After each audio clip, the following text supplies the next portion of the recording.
Hi everyone, I'm Corina. Now I feel like I have to level up because it sounds really posh when it sounds like the full description. So I'm the head of marketing at Accesa. I'm going to talk about transforming features into conversion tactics. The bad part of having my talk at this hour is that all the smart people before me mentioned most of what I'm going to mention. The good part is that we are all smart people, so you're going to learn something, and that I'm going to build on top of what they just said. Disclaimer, I never tested my deck because I changed it last night. So if something goes bad, we're going to wing it. Goodie. So in the past 12 years, so you don't have to believe me for just saying it. In the past 12 years, I've been working as a former CMO for 2 companies. One of them, it was a data and analytics product. I sold my shares. We grew from 2,000 to 2 million users in more than, I don't know, in about a year and a half organically. Additionally, I've been featured by different publishers for my articles and for my content or for my workshops. And I've been fractional CMO for different startups across Europe as well and mentor in accelerators and so on. So I have quite a various experience with different types of startups. Moving on, I'm going to talk about what the heck is product marketing. Up until a few years ago, product marketing was not a topic in Romania or in Eastern Europe. So it was like, the heck, you're not doing ads, what's wrong with you? Or you're not doing social media. I'm not going to talk about that. I'm also going to cover a bit about data-driven decision making and about how to use your existing features as a channel to your users. So it's not about acquisition necessarily, but it's mostly about expansion. Moving on. Let's see. I'm going to start with the basics. I thought I'm going to be after a coffee break, but I'm guessing you already had your coffee. So if we're going to mix a bit business with tech and UX, we are going to have the product. So if we marry these, is it correct to say marry the 3 of them? I mean, it depends. But basically, we're going to talk about software products mostly, just to put it like that. And it's about how to solve a problem or provide value, if we go with the definition. And I'm also going to have a short disclaimer. It's highly important to be okay with the fact that you're going to break your product. I know that Radhika started in the morning, like fail fast is not really healthy. It's not. But you're going to fail. And you have to accept that. I'd not encourage you to fail. It's just move on. So it's highly important. Moving on, if my clickety-click works. Marketing. Marketing is, in my definition, about aligning the business with the needs of your customers. The needs are changing every day, so you're going to have to change your tactics every day, most likely. And there are plenty of tactics that you will have to mix and match in relation with the product, but that it's mostly about your team capabilities. So I'm not going to cover the tactic per se in terms of marketing because you can change those. So how do we do the product marketing per se? And I'm not going to talk about the product market fit because when we talk about product marketing, everyone is like, so you're going to do the go-to-market strategy, right? You're going to give me the product market fit framework. But there are lots of canvases on the market nowadays, and there are lots of... So once you do the canvas, once you're on the market, you found the fit, what now? So this is mostly what I'm going to try to focus on. If the clickety-clack works again. So if we marry again the product sales and marketing, it's product marketing from my perspective. And again, I'm just giving some information. You just cherry pick whatever you like. I'm going to quote my favorite expert in the world in data-driven decisions, Sherlock Holmes. There's nothing like first-hand evidence. So it's highly important to start with the mindset. Sometimes you might have data, sometimes you might not. Sometimes you might have a strong product. Most of the times no, at least not at the first product that you're going to build. So it's highly important to have a mindset where you provide value before you extract value. You have to make it easy to use and buy, not because you like it, not because you would use it, not because your friends told you so. And of course, customer success is your success. Now, in terms of frameworks, everyone is working with the funnel. Not my favorite. I do not necessarily recommend it. It's not wrong. It's just not what I like. And the fact nowadays, if you're looking at the classic marketing funnel, is that you have your superstar tactics that everyone is recommending. They're going through this thingy like so. You acquired and nothing happens with all your customers. They are customers, they bought it. Let's move on, let's acquire new customers. That's how the mindset works of this framework. And if we put it in relation with your product funnel, which is called the pirate metrics in the industry, you have the exact same thing. You have your superstar tactics, you're going to acquire your customers, nothing happens with them. They just fall down in the funnel like you would pour water into a funnel, you know? And the thing is, product and marketing have to work together. It is what it is. And if we're looking at these two, you're going to see that you're working siloed. It's the same framework and different goals at each step, which is kind of stupid because you're going to fight each other and you're working against each other. And it's the same product. And all of you just want to make money, so you have better salaries or better shareholding, whatever. So, again, I'm not saying it's wrong if you work with the funnel. It's a you problem. I'm just mentioning some things. My proposal is to kind of meet somewhere in between and find a framework that works for both marketing and product people having the same goal. So I'm going to mention a framework somewhere in between at the intersection of business, product, sales, marketing, customer service, if you may. Everyone can use it. It's just a matter of how you apply it. It's called the growth loop. Gartner, famous Gartner, is calling it a growth loop. LinkedIn is also calling it a growth loop. HubSpot is calling it a flywheel. Just taxonomy. Nevertheless, the point here is that you're having, how many of you are Romanians here? Good, I'm gonna Romanian a bit. So basically how it works e ca o rotiță din aia în ceas. E rotița aia de se tot învârte. And the point of it is that if it spins because it has momentum and it's really, really efficient from an energy perspective. I'm an engineer at core, so I'm going to use a bit of engineering here with you. And the point is that if you're looking in the middle, you have your user, but you can put your own goal, your own vision. My colleagues in the morning mentioned the vision thingy quite a lot.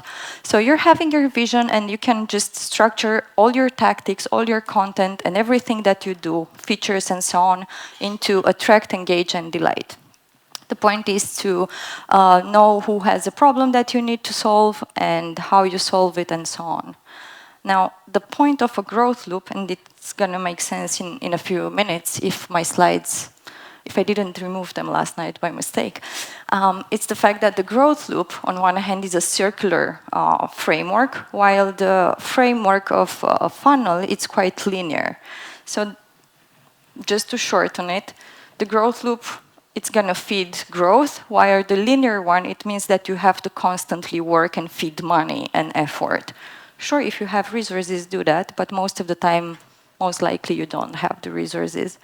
And the success metric for them, it's completely different. Basically, for the funnel, you have constant conversion rate, so you have to fight for the conversion, while on this one, you have the customer lifetime value. It doesn't mean you need shitloads of customers, it means you need long-term customers that you can work with, because that's stability there and money. And also it's driving a bit of work for you. Now, if we're going to do that into, sorry, spoiler alert. So I tried to look at this from both a marketing and a product perspective. If we look at the attract component, you basically have product-led content. You can have any tactics in terms of video, audio, PPC, whatever your team knows how to do very well in order to attract new customers. But if you're looking from a product perspective, you can also relate to them. You just need a really good goal for all the teams there. You can also add the sales team and so on. So you can add the freemium models there to attract customers or partnerships or affiliates or influencers or whatever the other colleagues mentioned. If we're going to look at the Engage can also have conversion, basically. So for the Engage, you're going to have conversational marketing, most likely, or really good ways for people to contact you, or contact forms, or you can have in-app messaging, product tours, and so on. So then again, you have to come hand-in-hand marketing with product marketing, so you can accelerate the conversion rate. If you're not aligned, then you're going to work in silos, or twice, or 3 times, and there is no point of that. I also mentioned usage-based pricing here because in Eastern Europe we tend to create a pricing based on our competition pricing, and usually we try to be the cheapest. I would not recommend that again. Just look at the usage, and you can also try to think as a product, not as a marketer. And if you have a feature that's only used once in a while, maybe you can just make it a one-time payment rather than be it in a subscription bracket or something like that and make it available for everyone. So it's highly important to just think in small pieces here, just to ensure the engagement works for you, but also that you capitalize on that engagement. That's what I'm trying to mention here. And in terms of delight, delight was the point where I decided to change my presentation entirely last night because I didn't want to go against Radhika's opinion where delight is too much if you were at her talk in the morning. I truly believe delight is important, but sometimes people overdo it. My point here is how you create a memorable or a customer experience that works. By memorable, I'm not meaning the customer is right. It's ensuring that you provide value. And I'm going to give a few examples later on, but I really want to frame the perspective first. Now I'm going to complicate things a bit with this little flywheel or growth loop, because otherwise it would be too simple. So considering that at the center you're going to have your goal, which is making money, which is increasing engagement, getting I don't know how many users, converting from I don't know how many users I am having on the free plan to the premium plan, whatever. You can have the goal you want. The point is, I will go here. The point is that marketing, sales, and service have to create the same goal at each stage, which is really hard. Marketing and sales, they hate each other. Product and marketing, actually everyone hates marketing. It's fine. But the point is that we need to align even though we don't like it. So this will help us. And by service, I'm meaning any customer-facing role. It can be your account manager. It can be customer support. And you can attract strangers, prospect customers, and promoters. The point is to ensure that once you land a customer, you're going to do your best with all the channels that you have at hand, customer support included, to make them happy and to promote you. So this is actually a really, really important thing, because when people are upset and they go to customer support, you always think about, we need to fix their problem. But your mindset should not be, we need to fix their problem, is we need to fix their problem and make them happy. So it's a mindset shift there. Or you can just use it as a research channel, but that's also something that you can do. Now, how do you transform different features that you have into an actual channel? And first of all, you have to understand what are your data points with your customers. So sometimes we tend to overanalyze, which is again something that my colleagues beforehand mentioned a few times, that we tend to look in all the metrics in the world, which sure, but what you measure, it's what you get done. So you can also simplify it. What I'm trying to say, since I've mentioned customer support, if you have a scalability, there is a light that keeps blinding me. Sorry. So if you have some sort of 404, a marketer will always tell you, let's make a creative 404, because that's what marketers do, the viral thingy. You can also transform it in, if you cannot find, instead of you cannot find it creative thingy, you can create it into a support or a channel for people to speak with you, so they do not leave you a bad review. Bad reviews will lead to lower conversion rate. So they have to speak directly with you or to transform it into an offer, if you may. I'm gonna clickety-clack. Good. So I'm going to mention a few steps that you can go through just to have a mindset on the type of touch points that you could look at and the questions you should ask yourself. I added lots of emojis because I'm not good at design. Sorry. So we have the user research. By user research, do you fully understand who uses your app? Not who you would like to use your app, not who you aim to use your app, no, who is actually using it. And sometimes we don't like that reality. Sometimes someone else is using our app. And what people tend to do is like, no, no, no, we need to reach a certain market. If you have users, use them. User behavior is how are they using your app? And again, we tend to look only at the surface, but it's highly important to see exactly how are they using it, and of course, how are they feeling after using the app. And I think the feeling thingy is kind of cheesy, sure, I know, but are they using it because they want to solve a problem? Are they feeling relieved? Are they feeling happy? Are they feeling frustrated? Because based on that, you can also work with how the app flow should go. Competitive advantage, motivation, what caused the users to use your app, and of course, the user flow. And how do you do that? And now I'm going to go a bit into the metrics. And let's not forget that being data-driven is about bridging the gap between your product goal and the market needs. So whenever you're asking yourself these questions, this is what you have to have in mind, and you have to cross-reference all the time. So we tend to use the data from a marketing perspective, from a product perspective, from a sales perspective, and then everyone understands whatever the heck they want. But the point is to put them all together and cross-reference at all times. So of course we can use all sorts of tools. I'm not going to explain what qualitative and quantitative data means, but one of them can be countable, the other one it's more about the feeling, so how many of things I'm having versus how fluffy my pillow is tonight. And an example that I'm giving here on the data is numbers, feeling, just to look at some things. So if I'm going back to my roadmap, for the user research, a few metrics to look at, it's geolocation. People will always, we need to translate the app. And I think translation is wrong. We have to localize, and localization doesn't mean translation. You have to apply the culture. You have to think about how they think.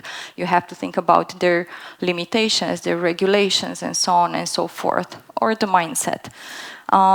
In terms of user behavior, again, we are looking at heat maps, we are looking at recordings, we are looking at time on website. But then again, when you're thinking about engagement, do you want them to stay a lot in your app, or do you want them to solve a problem that they had and leave, so your servers are not super loaded? I mean, it depends how you're looking at these metrics, of course. Now, in terms of emotions, we have reviews, we have upsells, we have returning visitors that always tell us different things. For competitive advantage, it's pretty similar, and for motivation as well. And the user flow is already about the funnel that they have within the app. This will always show you a bit of the hiccups you're going to have. So I'm going to give you a few examples on how you can use this type of data into actually transforming some features you have into channels. I tried to give very simple examples. Say you have a very slow app, which might happen, or the internet is really slow in a country that your app is, which again, it's not something that you can control. You can also use this, if my clickety-clack works, just to use it for tips. If you have a fintech app, you can just add tips on education. So you attract users or you keep them engaged. Of course, this is a very simple one from a copywriting perspective. Just use it for education, which falls under attract or under awareness, if you may. But you can also, yes, but you can also use it into an upselling channel. I know you're like waiting for a while now, which is fucking frustrating normally, but you can use it just to give them something that's premium, or you can use it to tell them about a promotion, or you can use them to, would you like to enter a beta program that we have, and so on and so forth. So it's your only time when the user is just literally looking at the screen and waiting. So just having a loading, it's pretty stupid, so you can use it. It's their attention on you. Another example that I had here, considering maybe a mental health app, you can use the loading, it is the same use case, you can use the loading as a nicely designed feature, but you can also use it as a grounding exercise while waiting, or as breathing exercise, which is a feature, not an error anymore. So it's also an engagement thing. It's also something that's not going to cause frustration. And of course, if you're smart enough on how to do that based on your demographic, emotions, and so on, because I'm going to reference that roadmap now, it's going to make much more sense. So you can engage users, or you can attract them much differently. Another example that I'm giving, it's from Chrome. If you do not have internet, you can always play with the product. So that's also one way, sure. Now, I do not know what I wanted to ask you here, but it was a question for you. Oh yeah, I remember. How many of you are using any sort of a fintech app? I don't know, Revolut N26 and so on. Goody. Oh, goody, goody. Now, referencing back to the emotions, the emotions of a person are also something that we are not having consciously. So the media and everyone around us will influence us. So we are reading a lot in the media about fintech apps. We are reading about how a fintech is not regulated and so on. So my next question is, how many of you are having your fintech app as your main banking app for your salary? So 2 out of everyone. The point proven with the emotions. It depends on it's not wrong. What I'm saying, it's a matter of how you use that. And you have to use it carefully or smartly when you position yourself. I also had some examples on how to use different reviews. I'm calling this review mapping. We are not going to read all of these because I'm running out of time. But the point is that most of them are on different types of errors. The one that stuck with me, I'm normally using a reference to mental health apps, but I thought it's going to be too close to home these days here. So I just switched to fintech. The thing is that this one was one of them on my front camera didn't work during the KYC process. And you have to go through a KYC process. The second one was on fraud and different problems in terms of customer support and more customer support.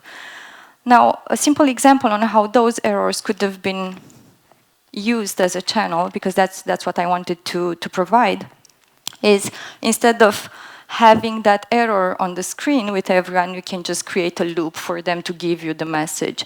So instead of shitloads of bad reviews that will give you a 4 stars, 3 stars, 1 star in the app market, and that will influence hundreds, if not thousands of other users into uploading or downloading or using your app. You can just have that feedback to yourself. It's harsh, it's not nice, but you're going to be the first one to get that feedback. I did that in an app that I worked with, and we were having a really good conversion to get the feedback from users. And of course, in terms of feature per se, if your KYC process says that you need a picture with your camera and your ID, just add the flexible camera setup, really. I mean, it's a simple feature.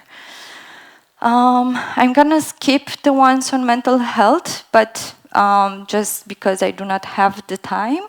Another thing that I wanted to mention is the fact that we never think about pricing besides one-time payment or subscription based on different layers. And I wanted to mention about the one-time payments for the users that will not be active and will not need the feature forever, which is fine. But if they need one feature only once a month or only once a quarter, you can make money out of it. So why not doing it? And an example here is on Statista. You can download the slide of a statistic in PPT version only if you're premium as a subscription, which I think it's wrong because Statista is extremely expensive. But you might need the feature for like just to download what you see as a free user, and you're going to pay only for the PNG or the PPT slide once, which is good because you can target people who are having shitloads of reports or stuff like that. And again, you can capitalize that. I did this for an analytics app in the past. And lastly, I'm sorry I went over my time. I'm going to stay 2 minutes more. It's my favorite example, Raya. Raya, it's an elitist app. A bit too elitist for my taste, but what I like about them is that they use product marketing completely different. They do not have anything special, honestly. Their features are normal for any dating or networking app, but what they did was to make it very elitist. Only celebrities can get in, only if we like you. So their acceptance rate as a user, it's only 8%. And everyone wants in. And what they also did is to use the same features, the dating and the matching, for global matching, networking, recruitment. So basically, you can search CEOs in New York, product marketers in Berlin. You can, and some of them are for friends, some of them for recruitment, and so on. Also, you need to have a minimum Instagram following or to be referred by someone. And of course, they also have a committee. But also what they have, so it's a hassle to get in. What I'm saying is that they go against all the product marketing things that I've mentioned, and yet it's good.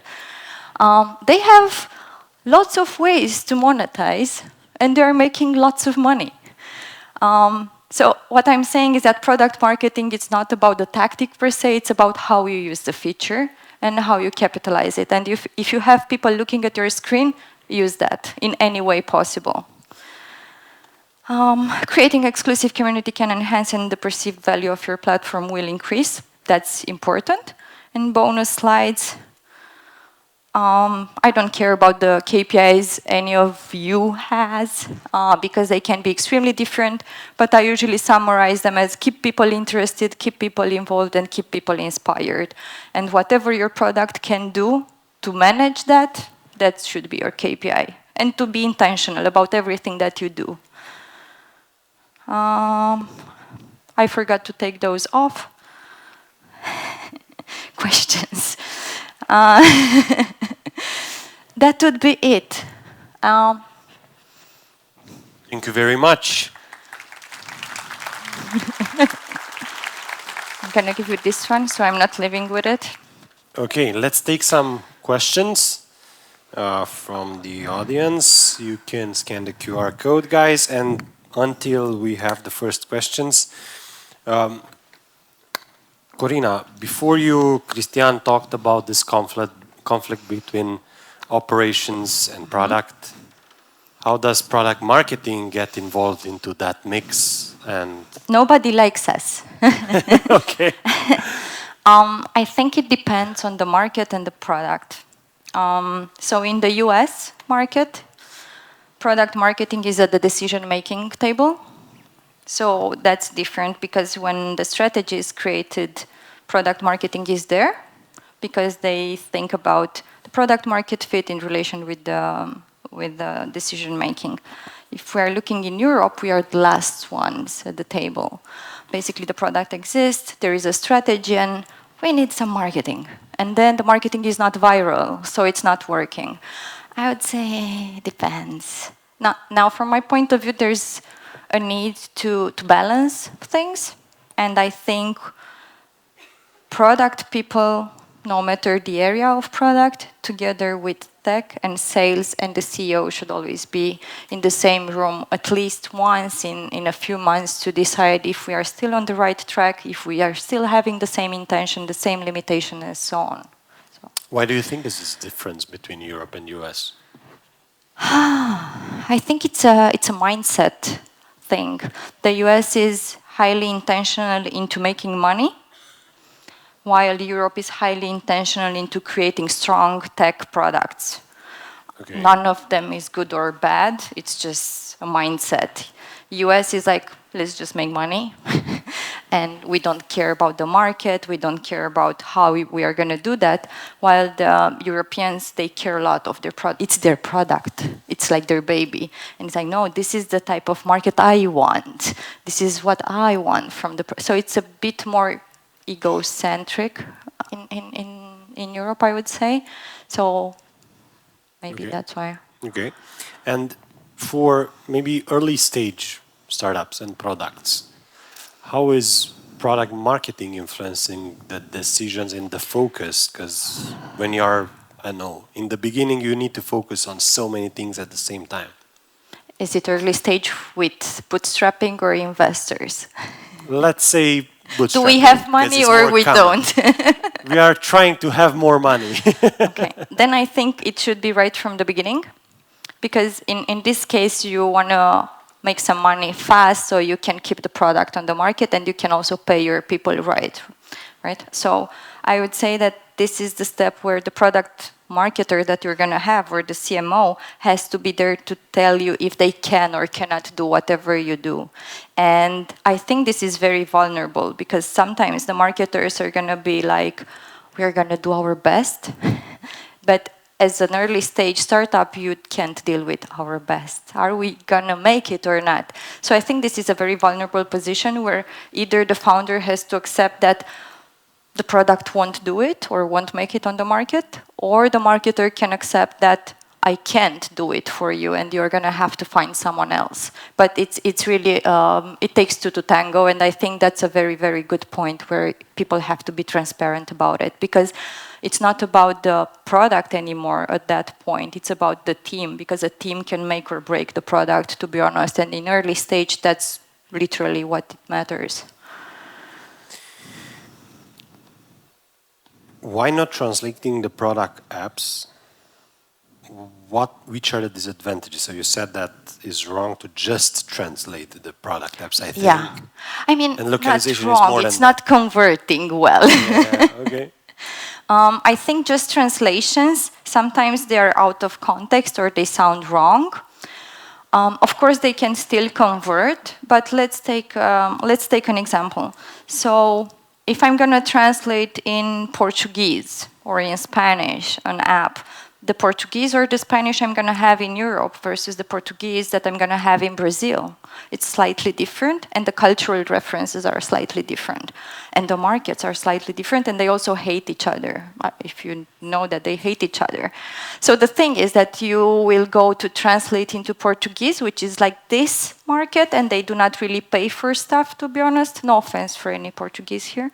Or you can go to Brazil and use a bit of their colors, their references, their cultural jokes, their Portuguese. The market is much higher, the conversion rate is going to be much higher. I think one of the biggest fails in just like translation, localization was of KFC. I think this one most known one where they have the finger licking good, and in Chinese was something like good as you were eating your own fingers. Yeah, exactly. Yeah. That's a good example. That's a good example. And most of the times translations are bad, but KFC is actually is a good example for localization because, or McDonald's. I'm not eating fast food, but the point is that we had, I think for KFC we had the sauce with the garlic, which is the garlic sauce. That's localization. Or McMeat, which is again. Yes. Super, and everyone was proud. It worked well for them. So you can think about it like that. Yeah. How do you feel about very traditional companies who are data adverse and slow, and convincing them that gathering data actually pays off? Can you please rephrase it? So how do you feel about very traditional companies who are data adverse and slow, and convincing them that gathering data actually pays off? I feel bad. The question is how I feel. I feel bad. Well, the thing is that numbers can lie sometimes, so you have to know when to bring the numbers at the table and when to not do that. And I'm going to reference my colleague before me. You have to know your stakeholders.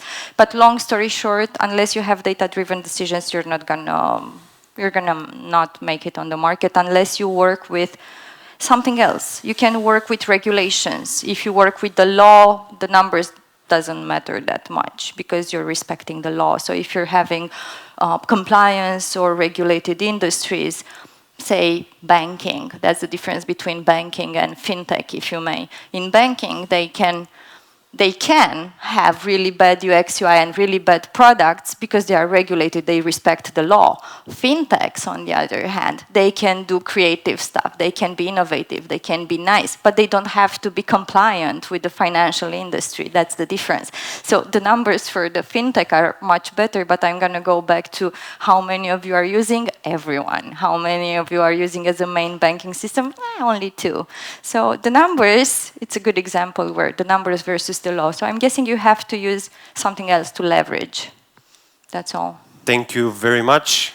Big round of applause, Corina. Thank you.